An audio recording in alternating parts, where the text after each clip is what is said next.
problema del Covid oggi in Veneto è uno solo, che dobbiamo liberare letti di ospedale per malati che altrimenti avrebbero messo a repentaglio la loro vita se non li curiamo. Crescono i contagi ed aumenta soprattutto il numero dei ricoveri in area non critica. L'intera regione sta entrando nella terza fascia ed oggi il governatore ha chiesto alle ULSS di depositare il piano dei Covid Center. Aprire i Covid Center vuol dire chiudere 10 ospedali su 68 in Veneto.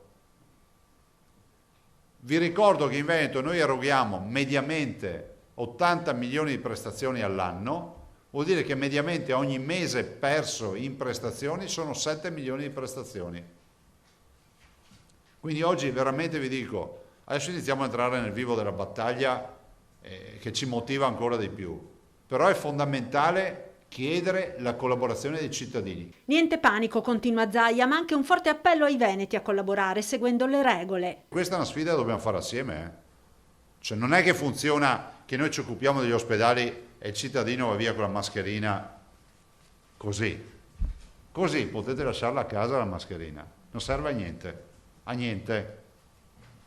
Anzi, se ci state anche a casa è anche meglio. Poi l'appello ad evitare l'assalto ai pronto soccorso in autonomia, cosa che si sta verificando in questi ultimi giorni ancor più che a marzo. Cioè vuol dire che abbiamo pazienti che magari ossigenano male, che magari gli manca un po' il fiato, eccetera, che arrivano in autonomia, vanno al collasso di pronto soccorso. Uno che mi ascolta dice: ma ora cosa dobbiamo fare?